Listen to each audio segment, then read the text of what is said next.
the world we built. There are memories that fade with time, and there are others, rare, luminous, and tender, that stay with us forever. My childhood is one of those precious treasures I hold close to my heart, a chapter I return to whenever life becomes too heavy or too fast.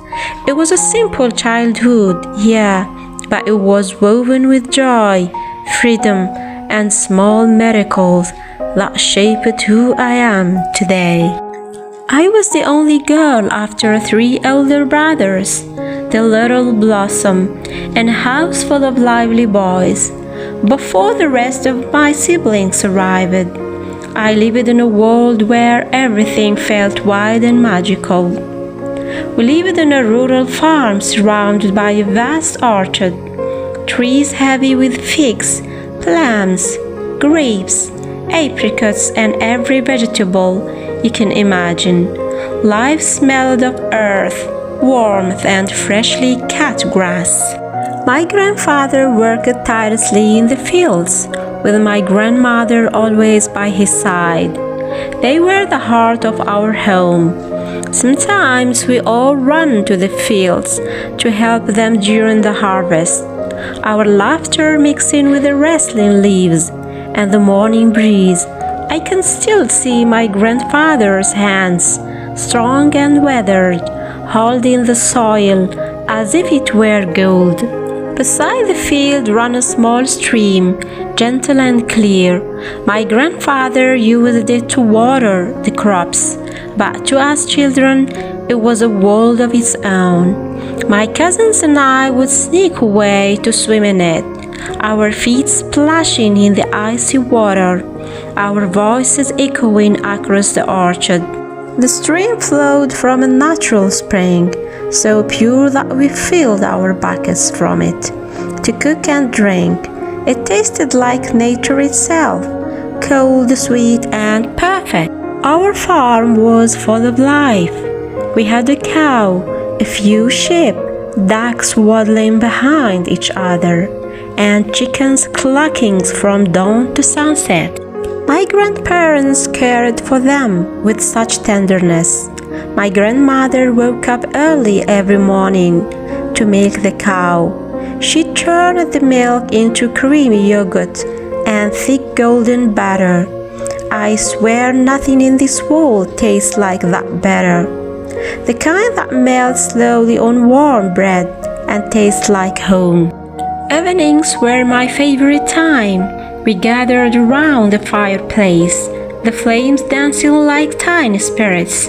My grandfather, a former freedom fighter in the Algerian War of Independence, would tell us stories of courage, sacrifice, and hope. His voice carried the weight of history, and we listened with eyes full of admiration. My grandmother's stories came from a different world, folk tales passed down through generations. She told us about the orphan's cow, about wise old women, brave girls, and mischievous spirits who lived in the mountains. Her stories were the lullabies of my childhood, stories that filled our hearts before we fell asleep. While we sat around the fire, my grandmother roasted potatoes and corn in the hot embers. The smell alone could make anyone smile, and the taste, smoky, sweet, and unforgettable, still returns to me whenever I close my eyes. We spent our days outside, wild and free. We didn't go indoors except to eat.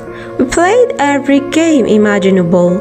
We once cut an old oil can, turning it into a little cart, and slid down hills with it, screaming with joy.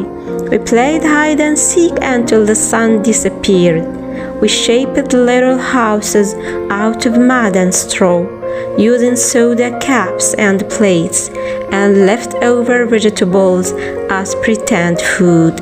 We created whole worlds with our hands, believing in magic that only children can feel. And the rain, Oh, how we loved the rain.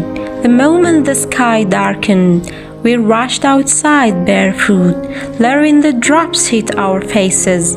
We danced, jumped in puddles, and ran until our clothes stuck to our skin. We came home soaked and shivering, and my mother would scold us.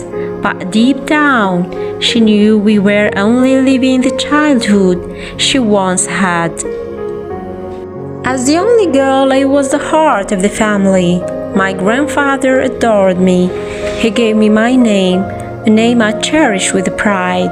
He spoiled me with gifts, with affection, with a love that wrapped around me like a warm blanket. My father, a school teacher, spoiled me too. He took me to school with him, and I loved standing beside his desk like a tiny queen. The students adored me, each girl trying to convince me to visit her home so she could host me and play with me. I joined them on school activities, trips, celebrations. Every moment felt like a festival I never wanted to end. Those days were more than just memories. They were a world of innocence, love and wonder, a world where time moved slowly and joy was found in the smallest things.